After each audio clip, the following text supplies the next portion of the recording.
Alright, so it's freezing outside, snow on the ground, so I'm just going to do a quick video of a cold start with an excessive amperage alternator. Let's just see what the voltage is at.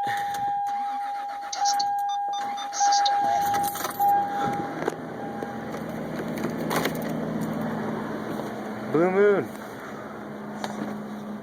Yeah, 14.76. Oh yeah. I don't have the external voltage regulator or anything like that, so I don't know. All I know is my stock alternator would go up to like 14.44 at the most on this, and here we are at 14.76. So cold start with excessive amperage, good to go.